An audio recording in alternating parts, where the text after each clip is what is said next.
की online class में आपका स्वागत है। आज हम जो हमारा प्रत्यय का टॉपिक चल रहा है उसमें अनियर प्रत्यय में पढ़े। कल हमने तैयत प्रत्यय के 8 नियम पढ़े थे और आज पढ़ेंगे अनियर प्रत्यय। अनियर प्रत्यय में साधारणतः क्या चीज़ है? अनिय पुल्लिंग में, अनिया स्त्रीलिंग में और नपुंसकलिंग में अनियम होता है। अनियर प्रत्यय के शब्द जो जुड़ते हैं अनिय, अनिया, अनियम कर्म से पुल्लिंग, स्त्रीलिंग और नपुंसकलिंग में, उनमें पुल्लिंग में राम की तरह चलता है, स्त्रीलिंग में रमा की तरह और नपुंसकलिंग में फल के समान इसकी वृद्धि करेगी। अब देखिए आज का हेडिंग है अनियर प्रत्यय। अनियर प्रत्यय।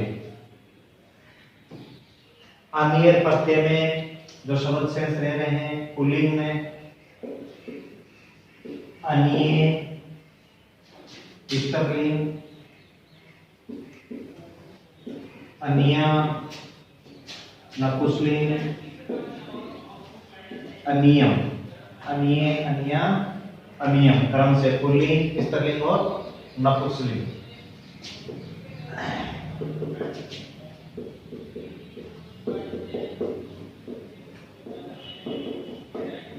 अब एक अनियर प्रत्यय का शब्द जब पुल्लिंग, स्त्रीलिंग और नपुंसकलिंग का लगता है, अनिय, अनिया या अनियम जुड़ता है तो इसका अर्थ निकलता है उस शब्द के साथ में चाहिए, चाहिए या योग्य के अर्थ में इस प्रत्यय का प्रयोग होता है। अब अनियर प्रत्यय से शब्द बनाने के लिए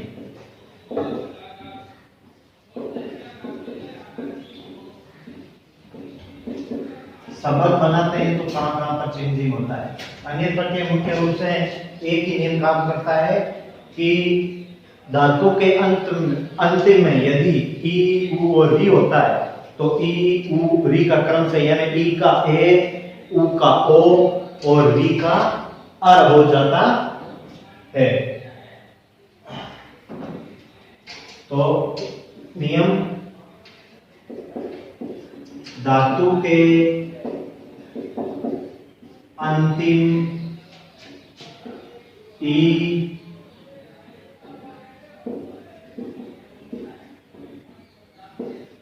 उ,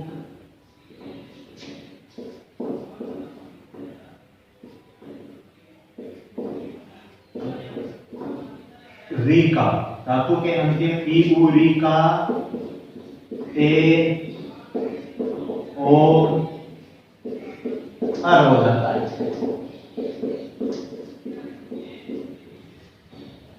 अनियर प्रत्यय में जब धातुओं के साथ में हम अनियर प्रत्यय को जोड़ते हैं तो या तो ए, ओ, अर किसमें होता है? गुण संधि में, यानी या तो गुण होती है और या अयादी होती है। ये दो स्थितियां ज्यादातर होती है। आप देखते हैं इसके उदाहरण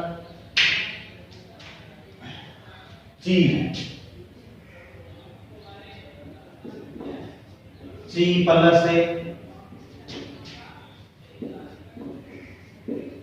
अनियर प्रत्यय। अब अगर पुल्लिंग का शब्द जोड़े ची के अंदर, जैसे मान लीजिए ची प्लस अनिय, अनिय का शब्द जोड़ेंगे ची प्लस अनिय तो धातु के अंतिम ई, उ, री का क्या होता है? ए, ओ,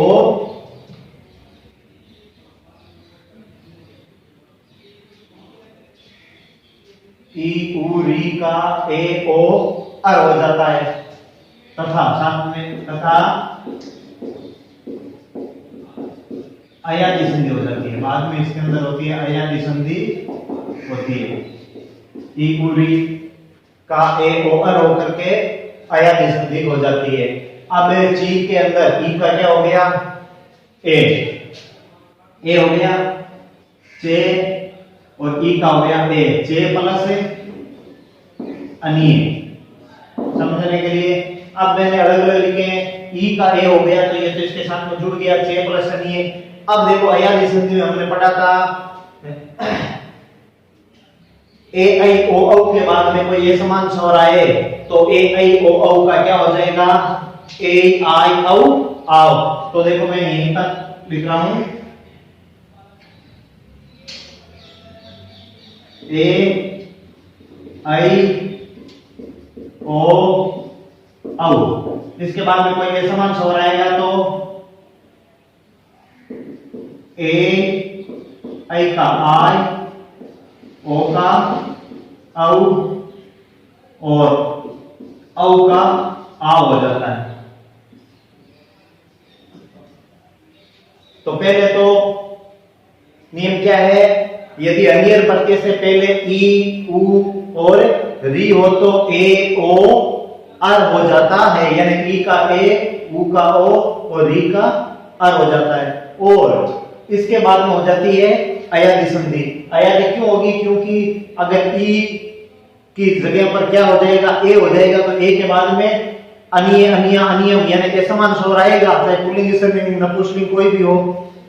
तो ए के बाद असमान स्वर आएगा तो ए का क्या बनेगा, ए बनेगा। तो देखो ये शब्द है, मैं ये समझाने के लिए बीच में लिखा हूं। डायरेक्टली कैसे होगा, चे में से ए समान स्वर निकाला तो चे अधूरा था।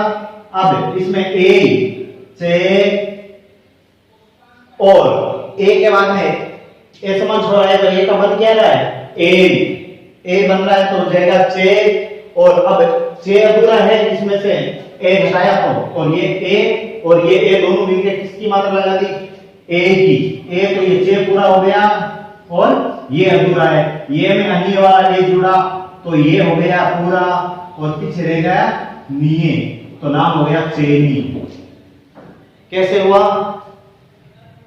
पहले तो है ई, उ, री का क्या होता है, ए ओ अर, तो ई का हो गया ए, बाद में अनिय जोड़ा तो ए का ए, तो ए ये, तो चे में से ए हटाया तो चे अधूरा था, ये अधूरा है तो अनिय वाला ए जुड़ा ये में, तो ये भी पूरा हो गया, पीछे निये शेष रह गया, तो नाम हो गया है चेनी। ई का उदाहरण हो गया है। अब आपको देखो यहां से ची प्लस अनिय और आपको सीधा लिखना क्या है, चेनी, यानी पुल्लिंग का शब्द है। यदि हम यहाँ स्त्रीलिंग, नपुंसकलिंग और का अलग शब्द बनाना चाहें तो वो बन सकते हैं, अनिये, अनिया और अनियम। तो चेनिये, चेनिया और चेन नियम। ई के बाद देखो उ का उदाहरण, शुरू, सुनना, ची यानी चुनना, बीनना और शुरू प्लस अनियर। अनियर में मैं आपको सीधा लिख रहा हूं, पुल्लिंग का शब्द बना रहे हैं अनियर। इसमें क्या है, उ के बाद में मैंने अनियर प्रत्यय का ही है अनिय, अनियर प्रत्यय का पुल्लिंग का शब्द है, तो अनिय जोड़ेंगे ई, उ, री के बाद में क्या होगा, अनियर प्रत्यय का प्रयोग करेंगे तो ई का ए, तो उ का क्या होगा, ओ।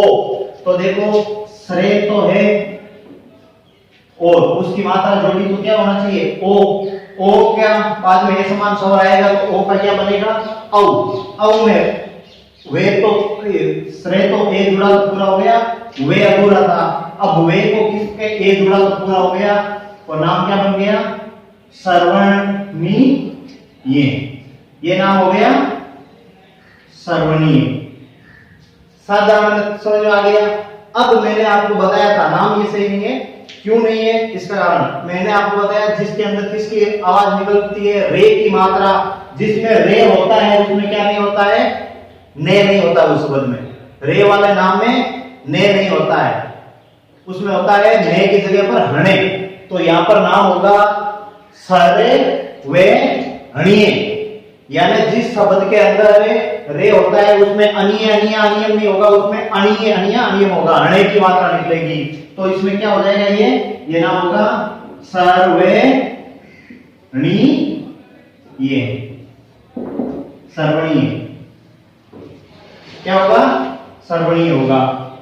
ये नाम इसके आधार पर बना है, तो इसका आंसर क्या है, सर्वणीय है। जैसे बालक शब्द की विभूति याद करते हैं तो तृतीय विभूति एक वचन होता है बालकेन, जैसे बालक, बालको, बालक, तो बालकेन।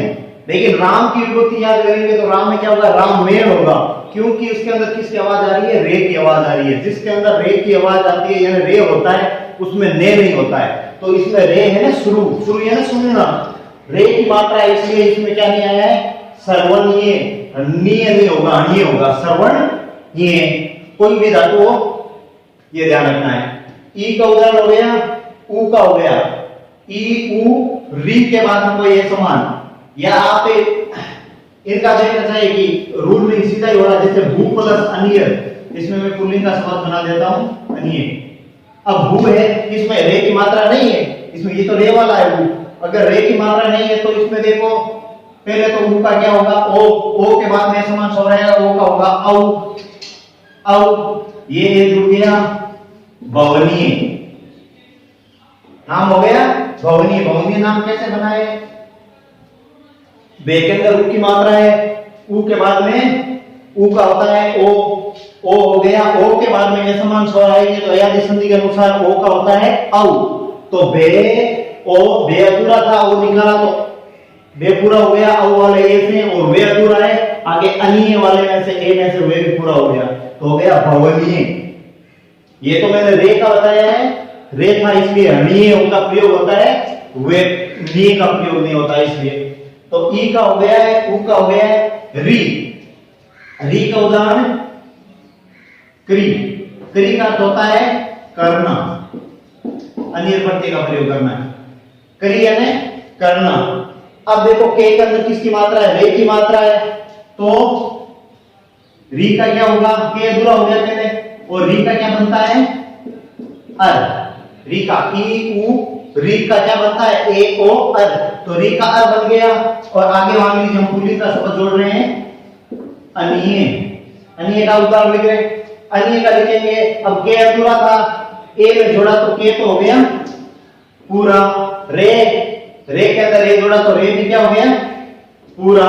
अब रे आ गया है, शब्द तो एक साथ में होगा ना, करण पीछे निये, तो रे आ गया, तो निये नहीं होकर क्या होगा, हणी, ने की जगह आने हो जाएगा, तो हो जाएगा करणीय, करणीय, करणीय, करणीय, करणीयम। ये करणीय करणीय करणीयम क्यों हुआ है, ये हुआ है करणीय करणीय करणीयम, यानी जिसके अंदर रे की आवाज निकलती है। और ये भी याद रखिएगा, साहित्य की बहुत सी धातु ऐसी है, अक्ष से, हे और रे, ये तीन होते हैं, वहां पर ने नहीं होकर के उसके अंदर होता है हणे की मात्रा। तो ई का, ऊ का और री का मैंने एक उदाहरण बताए हैं, ऊ के दो बता दिए, एक साधारण में हो रहा है उसकी। तो इसमें अनियर प्रत्यय में एक ही नियम है आपको याद रखने के लिए, वो है कि अनियर प्रत्यय में अनिये, अनिया, अनियम जुड़ता है क्रम से पुल्लिंग, स्त्रीलिंग और नपुंसकलिंग में, एक चीज। दूसरी है, यदि धातु के अंतिम ई ऊ और री है, तो ई ऊ री के बाद में यदि हम अनियर प्रत्यय का प्रयोग कर रहे हैं, तो ई ऊ ऊ री का क्या होता है, ए और अर होता है।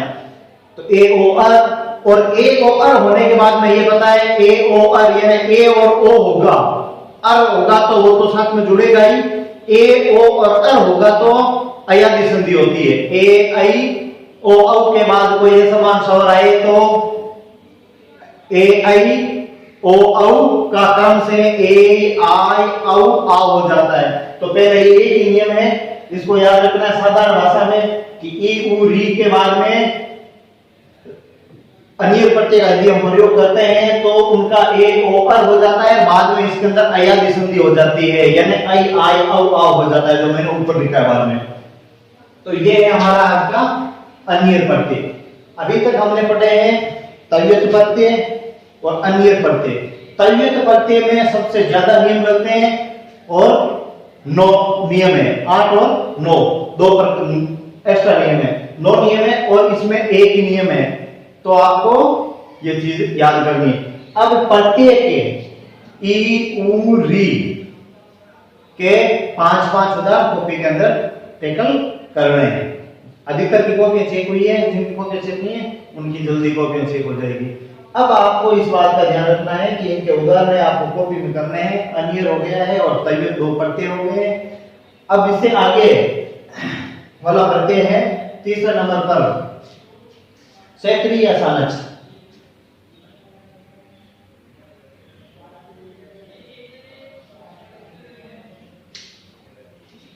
षष्ठी प्रत्यय। षष्ठी प्रत्यय में है 3 शब्द जुड़ रहते हैं शेष। अन पुल्लिंग का है, अंति स्त्रीलिंग है, और अत है वो नपुंसकलिंग है। कोई शब्द का दूसरा कोई नियम याद नहीं है, यही दूसरा कोई नियम नहीं है, यही याद रखना है आपको जो सबसे पहले वीडियो के अंदर हमने बताए थे कि अन अंति अत। उस वीडियो में मात्रा ई की लड़ाई थी, मात्रा वन क्या है, बड़ी ई की, ये ध्यान रखना। अन अंति अत धातु चाहे कोई भी हो, जैसे पट का बताया था, पट है धातु। अब पुल्लिंग का शब्द क्या जोड़ेंगे, अन, तो क्या हो गया, पे और ठे में ये जोड़ेंगे तो ठे पूरा हो गया, और ने पठन, पुल्लिंग का शब्द है पठन। अगर हम अंति जोड़ेंगे तो पे ठे हो गया, अंति वाला ए जुड़ा तो पूरा, और पीछे क्या रह गया, नेति, पठंती, पठत। पठत कैसे हुआ, पे और ठे के अंदर ए जुड़ा तो ठे तो हो गया पूरा, पठ है ना पढ़ना, और ते। अब आपको लिखित के लिए और समझ के लिए ये कार्य करना है। अब आपको 50 धातुओं के शब्द और अर्थ, 50 धातु गृहकार्य रूप में 50 धातुएं हैं। पट यानी पढ़ना, गम गच्छ जानना, लिख यानी लिखना, हंस यानी हंसना, वध यानी बोलना। 50 धातुओं के नाम और बराबर में अर्थ आपको कॉपी के अंदर लिखने, अन्य प्रत्यय के जस्ट नीचे। ये आपका है गृह कार्य। अब आपको ये गृह कार्य और ये धातुओं के साथ में ये कार्य आपको पूर्ण करना है। आपका पद के तैव्य और अन्य दोनों पूर्ण हो गए हैं। अन्य प्रत्यय, तैव्य प्रत्यय, तैव्य प्रत्यय में तैव्य, तैव्य, तैव्यम याद रखना है, और अन्य प्रत्यय में अन्य, अन्या, अन्यम याद रखना है। जिसमें रे आए उसमें अन्य, अन्या, अन्यम से रहता है, वो शब्दों के साथ में जोड़ना है, 2 प्रत्ययों के साथ में। आज का टॉपिक इतना ही। नेक्स्ट टाइम नेक्स्ट वीडियो के साथ में और नेक्स्ट प्रत्यय के साथ में। सानक्स, अमान, अमाना, अमानम।